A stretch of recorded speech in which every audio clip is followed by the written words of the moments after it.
Good morning, my Real News Midday TV family. Thank you so much for tuning in this morning, and I'm wishing for everyone a wonderful and a productive day.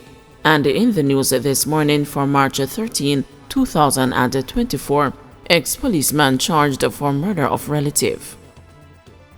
Former police constable Kevin Smalling was on Monday remanded in the Kingston and St. Andrew Parish Court in connection with the shooting death of a relative.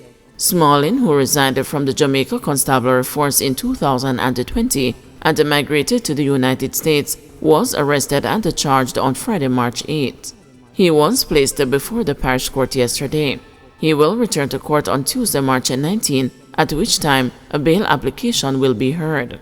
Following an investigation by the Independent Commission of Investigations, the Office of the Director of Public Prosecutions ruled that the ex-constable be charged for the offenses of murder and illegal possession of firearm. He was charged in relation to the off-duty shooting of a family member, Len Tony Smalling, on December 2, 2018 at Lane Gate, 11 miles Bull Bay, St. Andrew.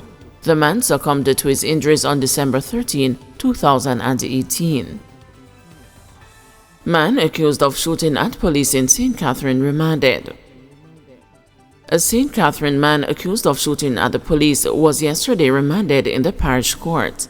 32-year-old O'Shane Gale is charged with possession of a prohibited weapon, unauthorized possession of ammunition, and 2 counts of assault at a common law.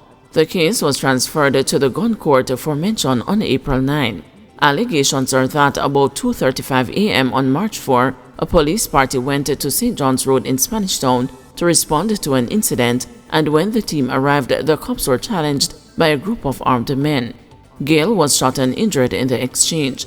The police said a Sir Silma's 9mm pistol was seized. An investigation was conducted, and Gale was arrested and subsequently charged. Sections of Central Village, St. Catherine under curfew. A 48-hour curfew has been imposed in sections of Central Village, St. Catherine. The security measure began at 6 p.m. on Tuesday, March 12, and will remain in effect until 6 p.m. on Thursday, March 14.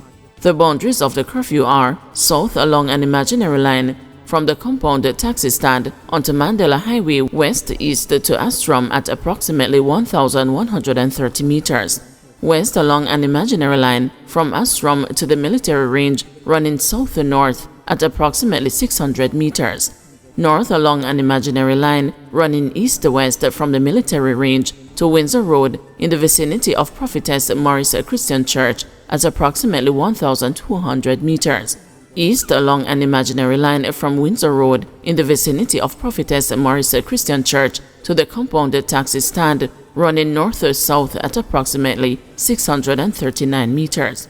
During the curfew, all persons are required to remain within their premises unless otherwise authorized by the ground commander. Politicians lament 4 killed in Central Village firebombing, including 4-year-old.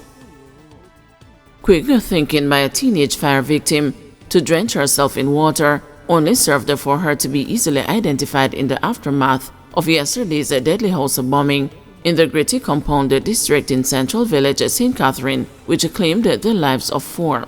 As persons tried to come to grips with the situation, fire and the police investigators shared a belief that sophisticated techniques were used by the arsonist, causing the concrete structure to be reduced to char. Head of the St. Catherine Fire Department, Superintendent Dennis Lyon, said the body of 13-year-old Sora White, who attended Jose Marti High School and appeared to be using her smarts to escape the tragic incident, was found in the bathroom in a tub during cooling down operations. The burnt remains of Sora's mother, 48-year-old Nicola Clark, her sibling, Nicola James, and James's 4-year-old son, Caden Patterson, were found on the veranda of the 3-bedroom house. That seems as if she ran from the blaze and was trying to assist herself with dousing with water, but it seems that she was overcome. The female in the bathroom did not have much burn. She died perhaps because of the heat or smoke inhalation, Lyon said. Political figures Denise Daly, Member of Parliament for the constituency, and the Spanish Town Mayor Norman Scott expressed dismay at the barbarity witnessed. A 4-year-old, a 13-year-old, an adult woman. Come on, man, we have become a barbaric people. lamented daily, echoing the sentiments of a shocked community. Scott called for swift justice, denouncing the heinous acts as unforgivable and unwarranted. 2 units and 14 firefighters reportedly responded to the distress call. Gangsters, in a series of vicious attacks within a span of 24 hours, firebombed 2 houses, instilling fear and prompting an exodus of several families from the besieged community. The first act of savagery unfolded at the stroke of midnight on Monday when unknown assailants targeted 55-year-old Angela Lee, leaving her seriously injured after shooting her in the mouth. As the night wore on, the violence escalated, culminating in the devastating firebombing at 4 a.m. on First Avenue. Monday morning at 4:10, a call came in again and a team responded, and on arrival, that house was seen on fire. After cooling down and inspection was carried out, the body of a male was seen behind the building. That person seems to have sustained chop and gunshot wounds, Superintendent Lyon told the news. The parish chief said the fire investigations are ongoing, but based on what transpired on Monday night and Tuesday morning, there is a pattern. On Tuesday, the fire department called on the services of a team of competent fire investigators, including a member who had just returned from training in China, as they sought to identify the source of the fire. Some sources revealed a grim motive behind the onslaught. The initial attack was allegedly triggered by the recent police seizure of 2 rifles and a 9mm pistol, leading to the arrest and the charging of a suspect. According to sources, there was retaliation marked by the firebombing of the first house. "It's a lot of mix-up," lamented a resident, highlighting the chaotic circumstances fueling the violence. They claim them are informer. According to a source, the presence of Nicola James spending the night at the targeted house sealed their fate. They firebombed the house with the woman them because they want to kill one who got stay up there Tuesday night, revealed the source. Superintendent Hopeton Nicholson, who is operations manager for the St. Catharines South Division, told the news that the community resembled a ghost town on his arrival yesterday, which signaled that the terrorist-style attack was internal and everything is happening in close space.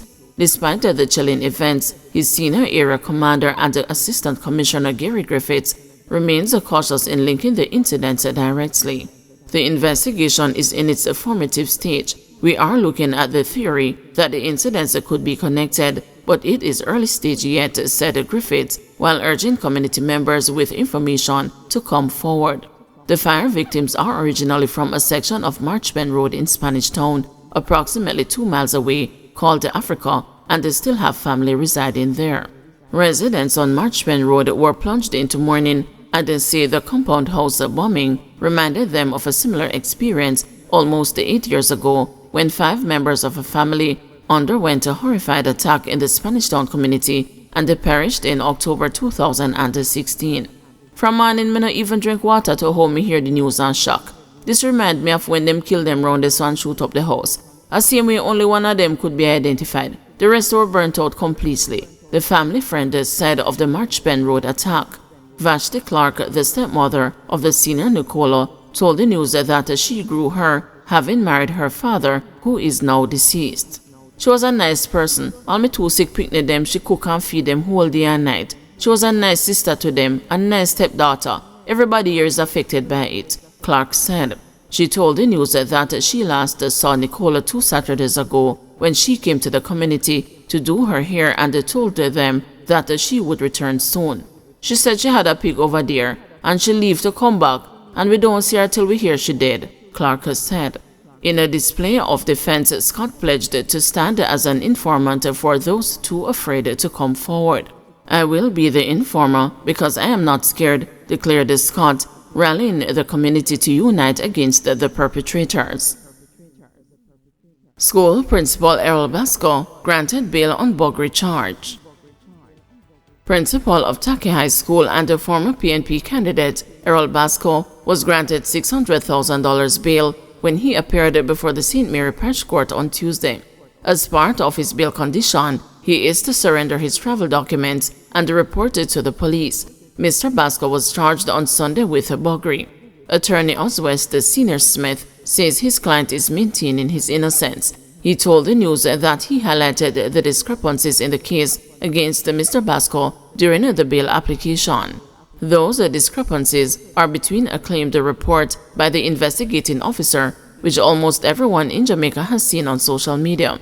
It came to my own phone too. So between that report generated by the investigating officer and the actual statement given by the virtual complainant, as he is so called in this matter, there are huge differences, the attorney suggested.